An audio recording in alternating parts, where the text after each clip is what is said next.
السلام عليكم ورحمة الله وبركاته. الإخوة والأخوات أعضاء ورواد وعملاء نادي خبراء المال، تحية طيبة وبعد.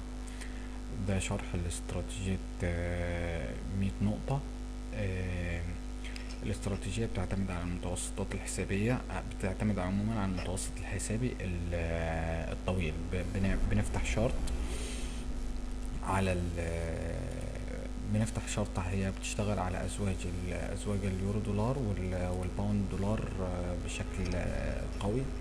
هنفتح الشرط على تايم فريم 1 مينت، وهنحط على الشرط متوسطين حسابيين: الموفينج افريج بتاع 200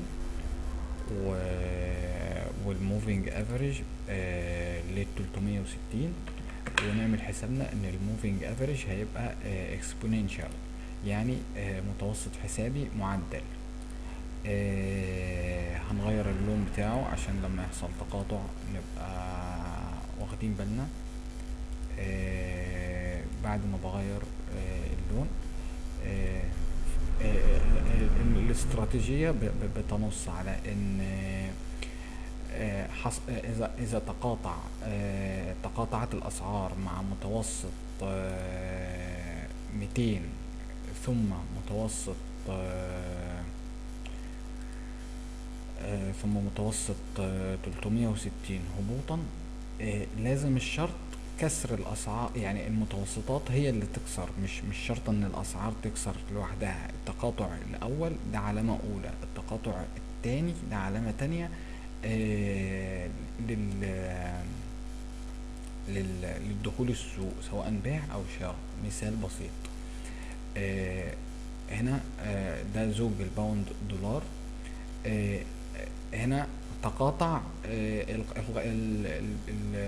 القاعدة بتقول او الشرط الاستراتيجية بتقول اذا تقاطع، يعني زي هنا كده، دي اشارة شراء، وقف خسارة. المستوى ده هو المستوى اللي هو 126 وهدف 100 نقطة.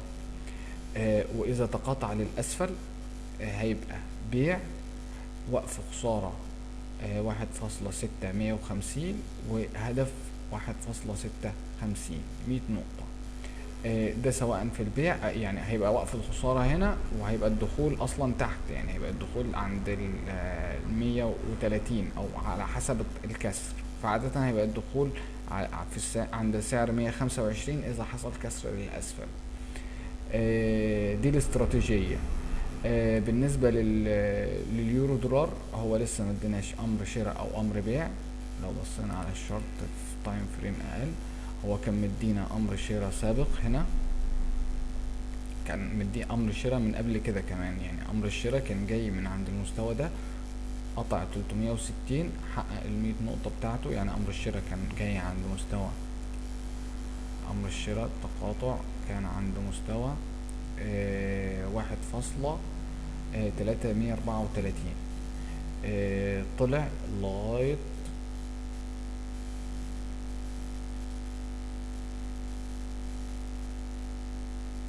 212، 212 او 216.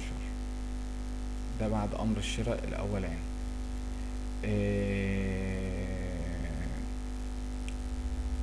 فهو المفروض ان هو هنا استهلك طاقته كلها. المفروض اذا كسر المتوسط الازرق المتوسط الاصفر هبوطا، يبقى دي اشارة بيع، وقف خسارة. المفروض القمة المتكونة هنا او هنا، على حسب الهدف 100 نقطة.